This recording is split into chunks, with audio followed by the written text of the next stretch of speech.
Well, good morning. Parlaré en inglés yo también, ¿vale? Hablaré en inglés yo también para la traducción simultánea. No sé si todo el mundo que no entienda inglés ya está conectado, conectada. Everyone ready? Okay. So thank you so much to Isonomia for the invitation, and it's a pleasure to be here with Kat and to be able to introduce her. I'm going to read your CV so that they have the whole information on who you are. So KATHRYN Higgins comes from the Goldsmiths University in London. In fact, UHI and different research groups at UHI have a lot of connections and networking with them, so it's a pleasure to have her here.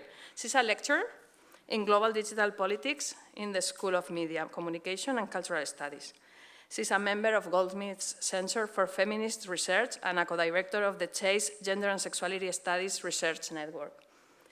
Dr. Higgins was awarded her PhD by the Department of Media and Communication at the London School of Economics and Political Science, and was a postdoctoral fellow at the Annenberg School of Communication at the University of Pennsylvania prior to joining Goldsmiths. So she has met and known different contexts. Together with Sarah Bannett-Weiser, she is the co-author of Believability, Sexual Violence, Media and the Politics of Doubt, which was published by Polity in 2023, and it's related to what she's going to tell us today. Her research and writing about vulnerability politics, state violence, feminism, and media culture are published in Feminist Media Studies, Journalism, Television and New Media, Visual Communication, and the European Journal of Cultural Studies, among others. So you can read a lot of interesting research by her. Although we have the privilege today of having her here to explain main ideas on all of these topics.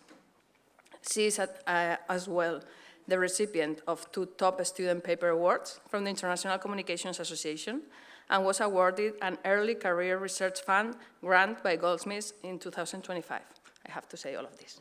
So she's currently finishing work on her 2nd book, Victimhood, Vulnerability Politics, Media and the Imaginary Future. So I don't want to take more time from Kat. So thank you so much for being here at UHI, and time is yours. Oh, my pleasure. Thank you so much for that introduction.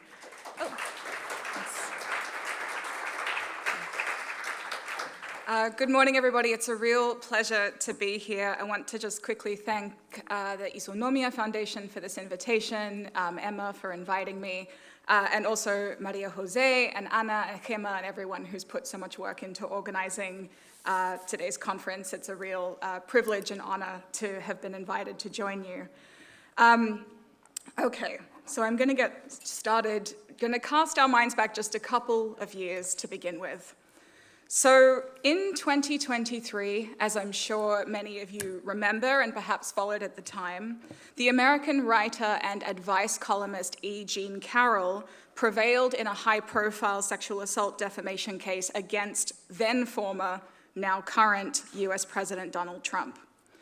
The jury in that civil case heard that in the mid-1990s, Trump followed Carroll into a cubicle in the changing rooms of the upmarket department store Bergdorf's in Manhattan. Once she was cornered inside, he pinned her against a wall, tore at her clothes, and forcibly penetrated her. Immediately after that attack, Carroll told a couple of friends what had happened, but for the most part, she stayed silent. Both public disbelief and Trump's punitive impulses seemed far too guaranteed to risk speaking out. It wasn't until May 2022, with the passing of the Adult Survivors Act in New York, that a window of opportunity opened. Survivors of historical sexual assault were now permitted to bring civil lawsuits against their attackers that would have otherwise been precluded under the state's statute of limitations. Carroll decided to break her silence, and Trump swiftly and predictably smeared her as a liar and a grifter, as yet another villain in this kind of leftist or liberal media conspiracy against Trump. And not just against Trump, but against the version of the American people that Trump purports to represent. Indeed, he denied having ever met Carroll, despite evidence to the contrary, including photographs of them together as early as 1987. Yet, Trump's story of his own victimhood ultimately wasn't one that the jury in Carol's case found convincing or believable. Instead, they decided that Carol's story, Carol's version of events, was on the balance of available evidence the most likely to be true, more likely to be true than not, and more deserving of belief than doubt. Trump was, at long last, found liable for sexual abuse and defamation in a court of law. Outside the courthouse, after the verdict was delivered, Carol was asked about the verdict, and she said these words, "Now the world knows the truth." And it's starting from the mutability of that word truth and the way that that word is used, and also with the difficulty that I had at the time as a feminist scholar trying to share Carol's sense of optimism, that I want to open this talk. The questions that the trial provoked in me were many of the same questions that agitated Sarah Benet Weiser and I into beginning to write our book now almost 6 years ago. And among those questions were, why was so very much demanded of Carol to prove what has always been in plain sight, namely that Donald Trump is an abuser of women? The evidence of this truth has never been scarce, which is another way of saying that the doubt of this truth has never really been based in a lack of evidence. Precisely what kind of truth, then, was Carol referring to? And who among us who didn't know it before the trial could truly say that we knew it now? And at what point might we have to concede that a lack of certainty about truth and about facts is really too often just a cultural fig leaf for a much simpler lack of care?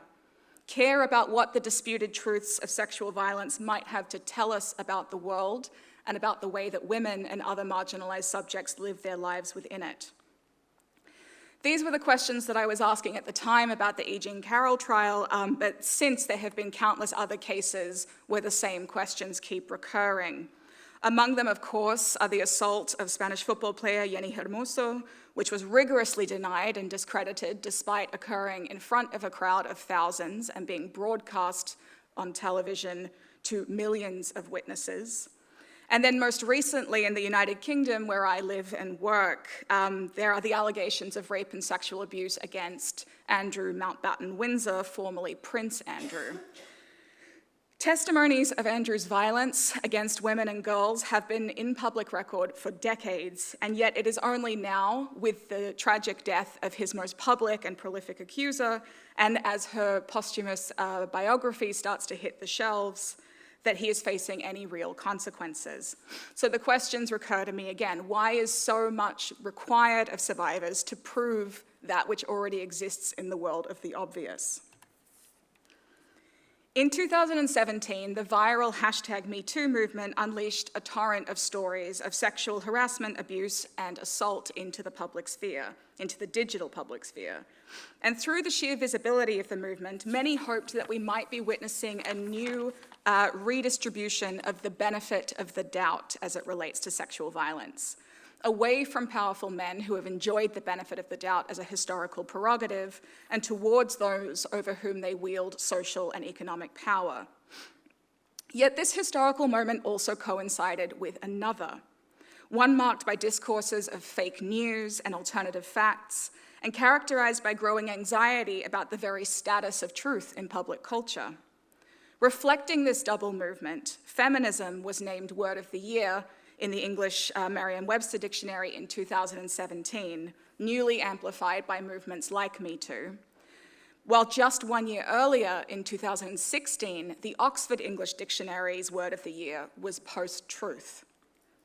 The overlap between these two historical phenomena, the crisis of post-truth on the one hand and the emergence of Me Too and movements like Ni Una Menos as truth-telling movements on the other, is not often remarked upon. However, in our book, Sarah and I take this conjunctural overlap to be deeply significant. The book examines a mediated cultural terrain in which our public conversations about sexual violence and other gendered abuses of power, conversations that Me Too helped provoke and amplify, have been steadily and strategically displaced by an anxious cultural preoccupation with the politics of public accusation, and about how we should be establishing factual truths in public life. This is a terrain in which the fraught questions of who we believe, when, and why take center stage, and in which we see the historically constructed doubtfulness of women and other marginalized subjects compounding with a set of intensified public anxieties about the capacity for deception and manipulation and artifice that is intrinsic to political life in the digital age.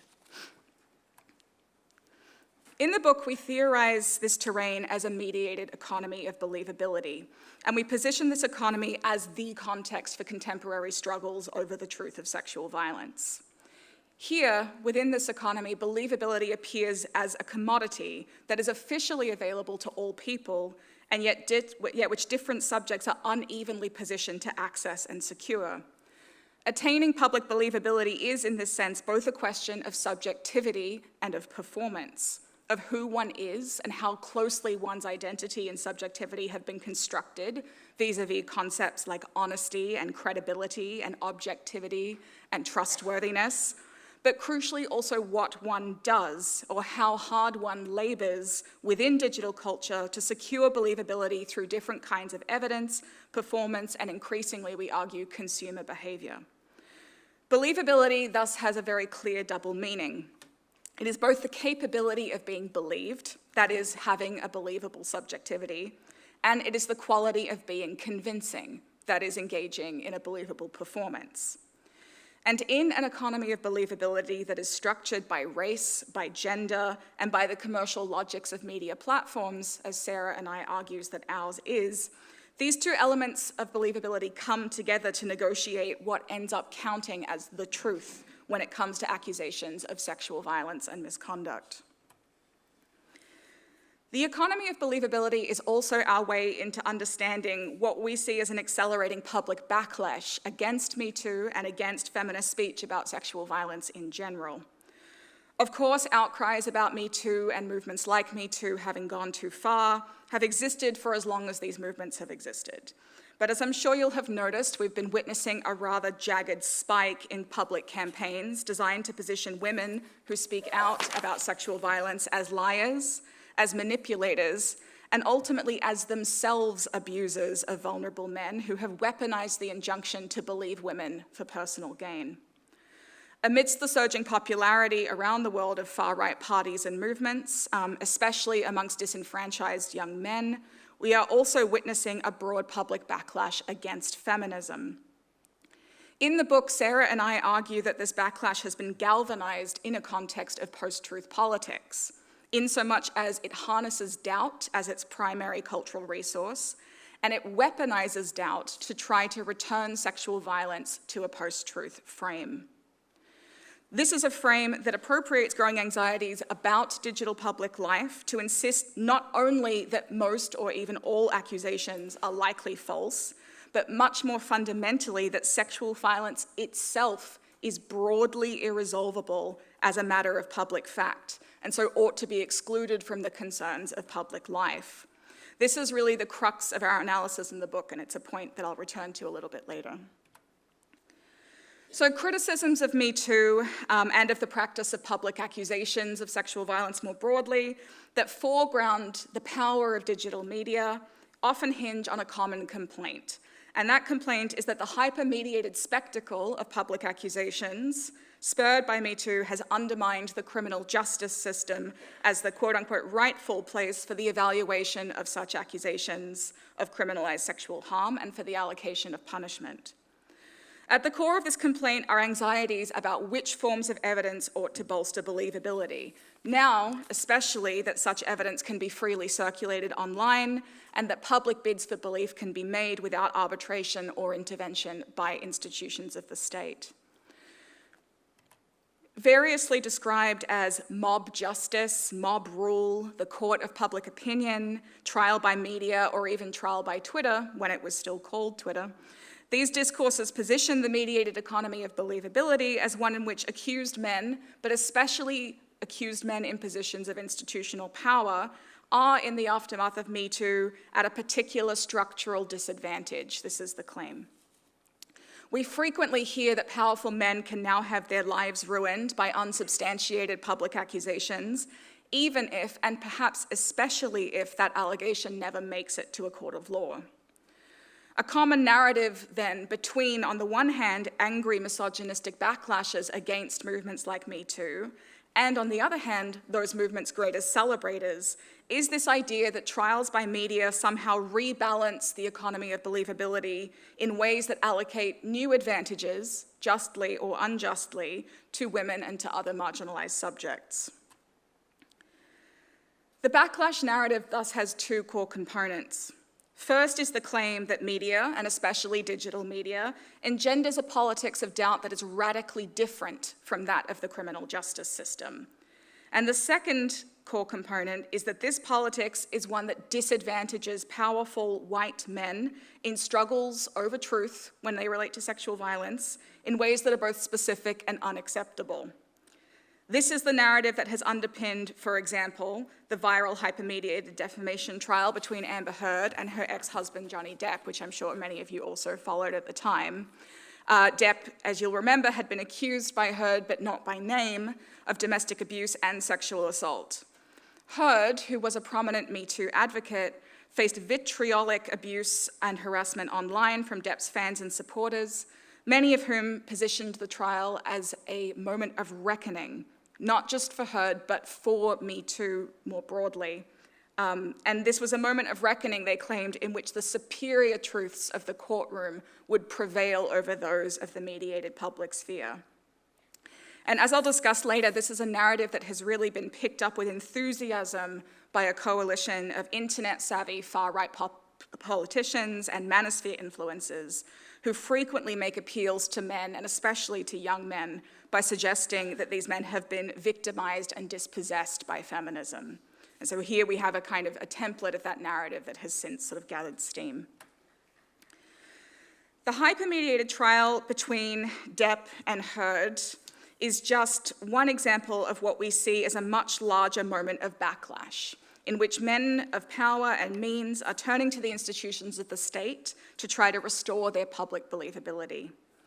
Intuitively, one might assume that what such men seek, accused men, what they seek from the state is an exonerating verdict that can clear their name in law, with the hope that their public reputations would then follow. However, culture rarely follows law in such a straightforward and uncomplicated way. Rather, it is ironically the public spectacle of such trials that affords men like Depp the greatest opportunity to restabilize the economy of believability in their favor. Trial by jury, in other words, is often simply a pretense for a retrial by media that offers accused men fresh opportunities to instill public doubt in their accusers. The reason that this is such an effective strategy is because the mediated economy of believability is, as I've said, both performative and subjective, which means that doubt works in profoundly different ways for different people. In a court of law, even a small amount of doubt can save a defendant while sinking the prosecution. For powerful men facing public accusations of sexual harassment and assault in the mediated public sphere, doubt works similarly. Even a small amount of doubt can function effectively as exoneration, or at the very least, as impunity. Women and other marginalized subjects, however, must usually wholly overcome doubt to access belief and public solidarity. Doubt saves powerful men while it sinks those that they harm.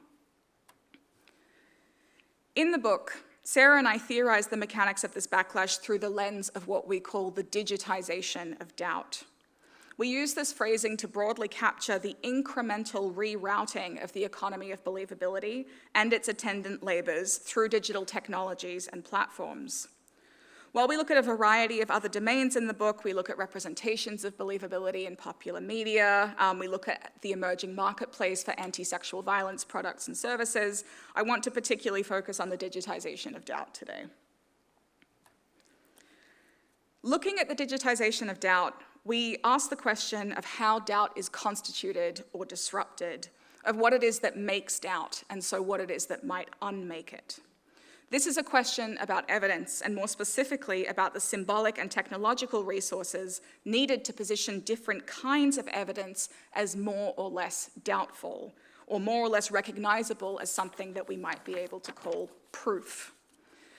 The primary form of evidence in any public accusation is testimony, a person bearing public witness to their experiences of violence. However, there is rarely, if ever, only one testimony at play in a public accusation of sexual assault. Accused men are able to construct and circulate testimonies of their own, to counter those of the people who accuse them. And so while first-person testimonies have certainly gained new epistemic authority in this particular moment of digital culture, testimonial truth-making remains fundamentally competitive when it relates to sexual violence. What we find in our analysis is that this competitive ethos has led to an increasingly widespread production and circulation of supporting digital artifacts on the internet, and so to a host of new anxieties about those artifacts and the extent to which they ought to be allocated evidentiary value. Needless to say that these are anxieties that have really only ramped up in the era of generative AI. In this regard, we think that there are three developments that are particularly salient within the digitization of doubt. First, the new visibility and ease of circulation of digital evidence. Second, new forms and functions of digital evidence. And third is the significance of digital platforms as the context in which these struggles over truth play out. I'm going to just briefly talk through each of these in turn. So starting with the new visibility and ease of circulation of digital evidence. This is a question of how doubt flows, how belief is rallied, and how testimony is collectivized through the networked affordances of social media. It's also about how the relative openness of the internet can create and visibilize and create visibility around stories of sexual violence and misconduct that might otherwise be effectively hidden from public view through effective sort of official tools of silencing. And here I'm thinking of things like non-disclosure agreements.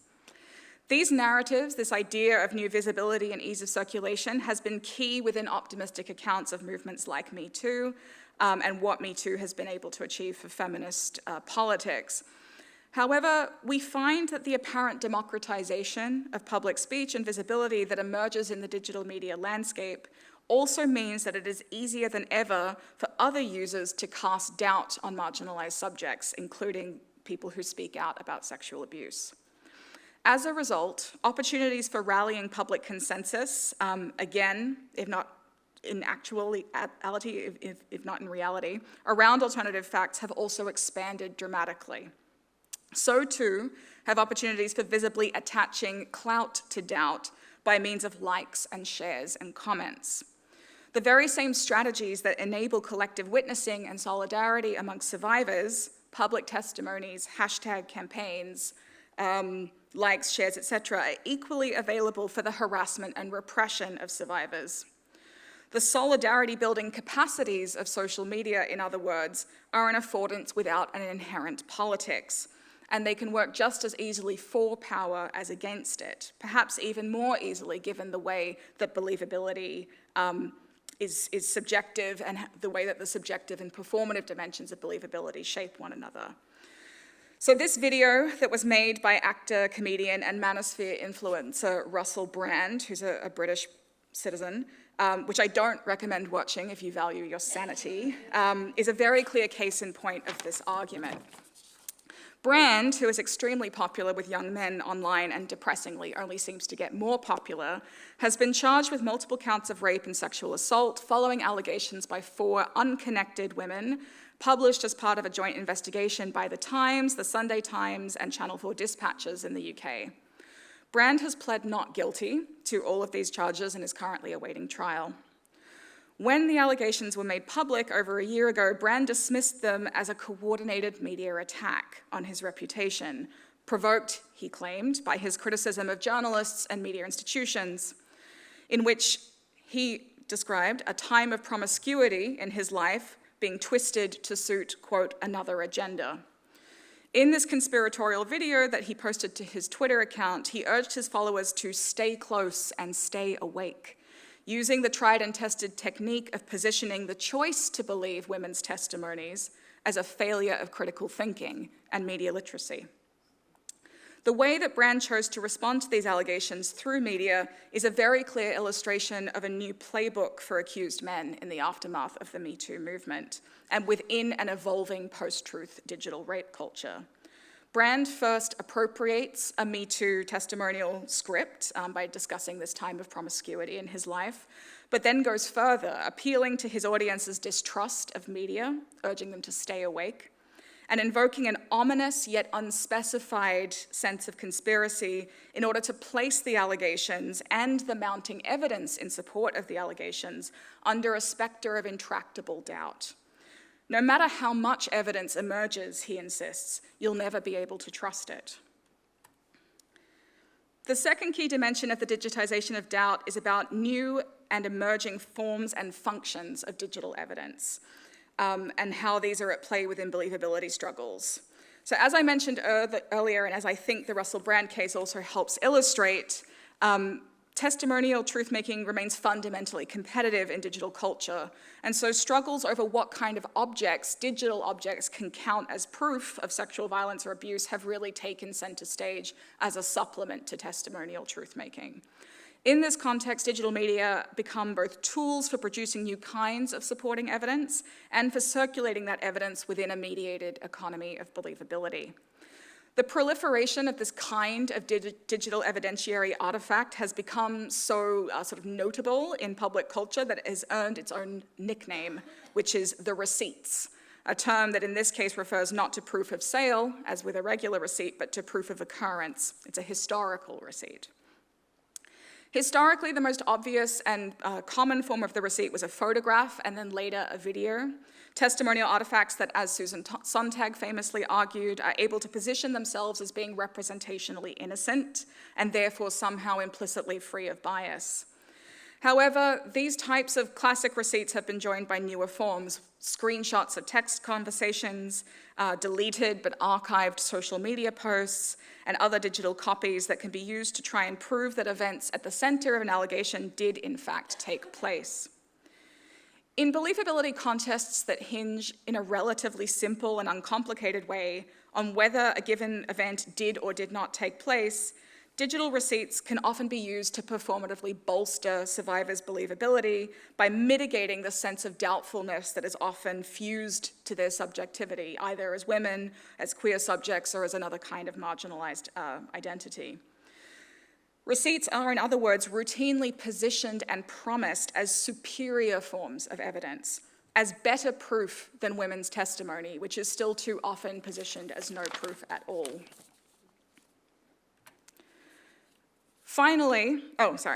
However, we find that the believability of sexual violence and gendered abuse is rarely, if ever, quite that simple. It's rarely, if ever, quite as simple as whether or not a given event did or did not take place. Rather, it hinges on much more complex forms of recognition and investment, on the believability of whether or not an event was consensual or non-consensual, harmful or non-harmful, important or unimportant, deserved or undeserved, morally permissible or demanding moral condemnation.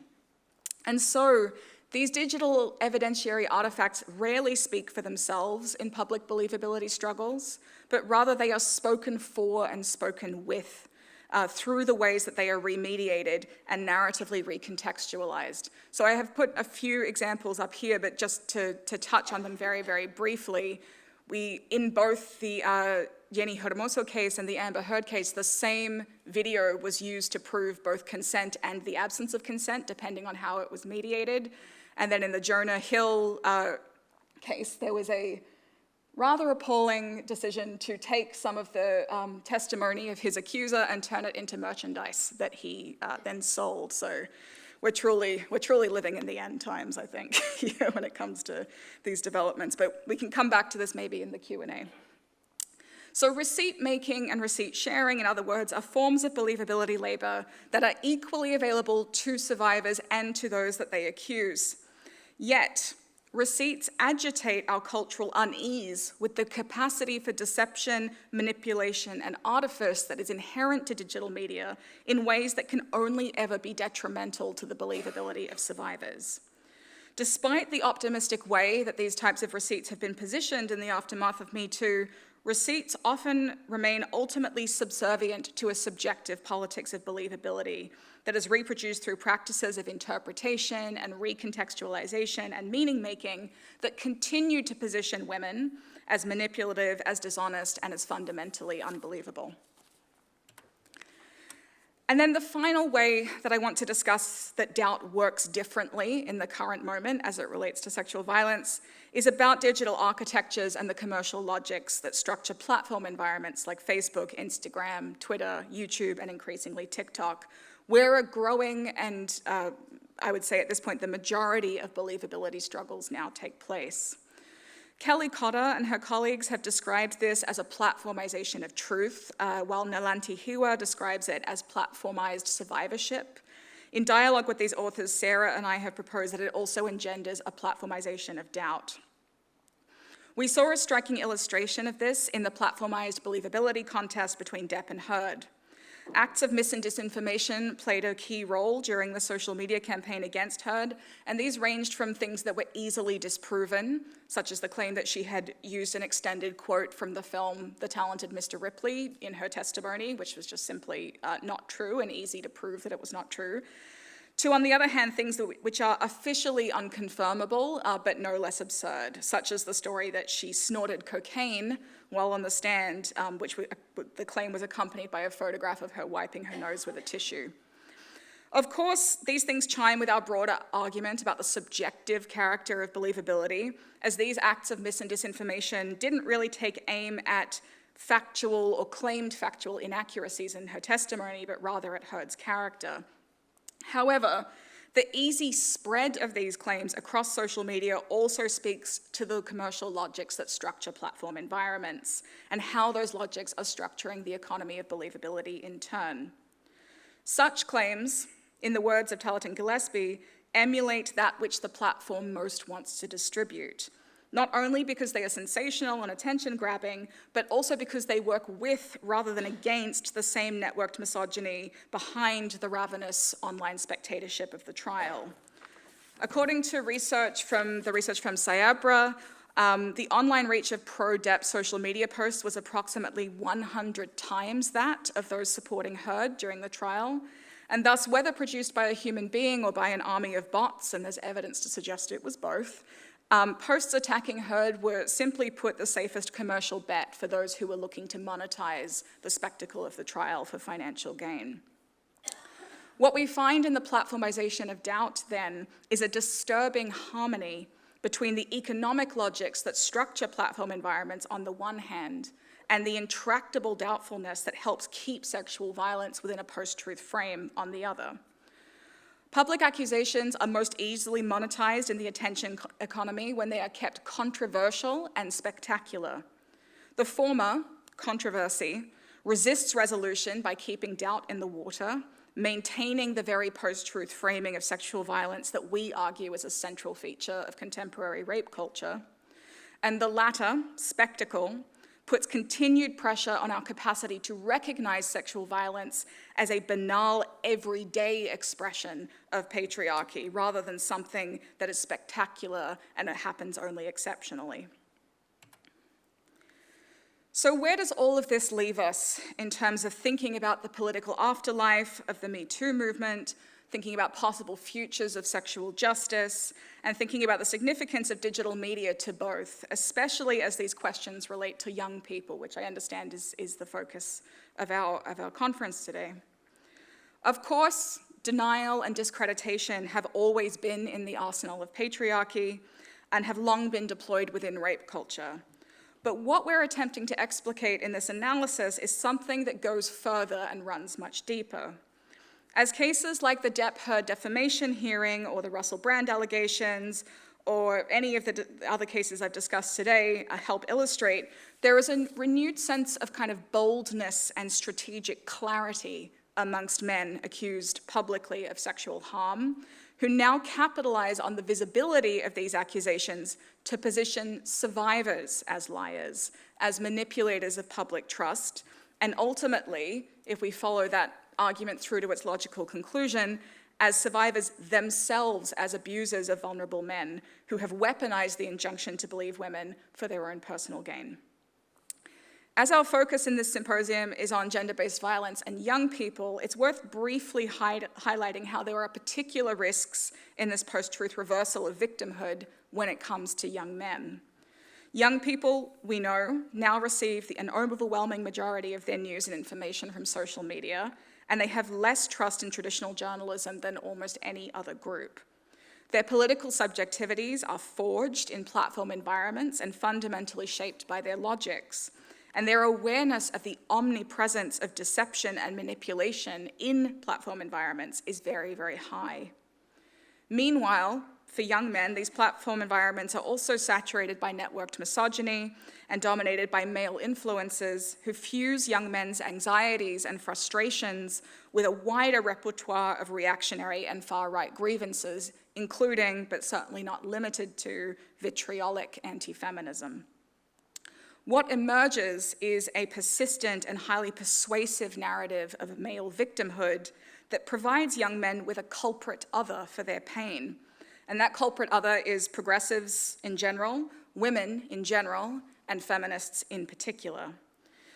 Any attempt to combat gender-based violence amongst young people must therefore be aware of the ways in which young men are both extra vulnerable to the victimhood narratives of the far right and extra immune to attempts to disrupt those narratives with contradictory facts. And maybe this is something we can return to in the Q&A.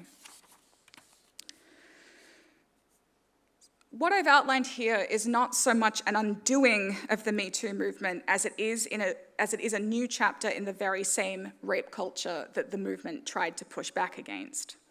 In its spectacular visibility, Me Too fundamentally disturbed the sense of de facto testimonial authority on which accused men used to be able to rely for their impunity when they were publicly accused of sexual abuse.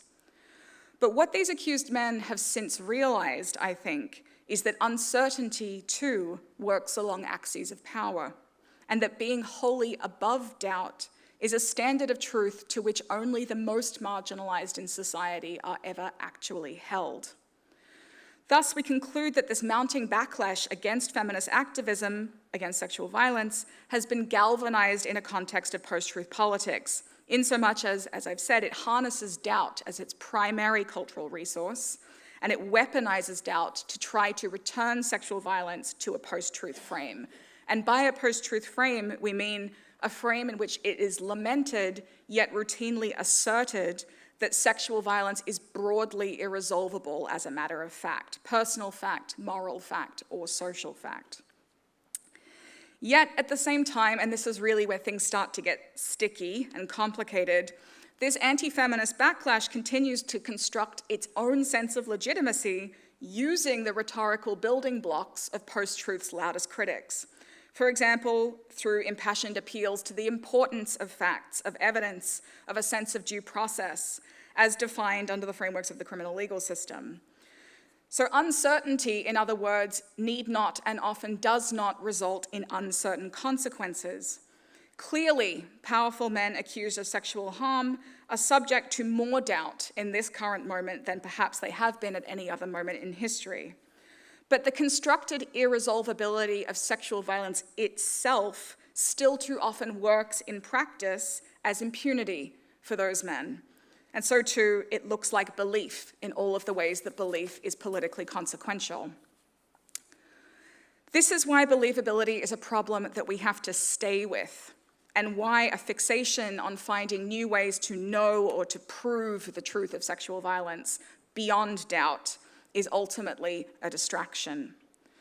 Our analysis is first and foremost an investigation of what we can learn about contemporary rape culture when we view it through the prism of post-truth politics and through the lens of believability as one of its core logics.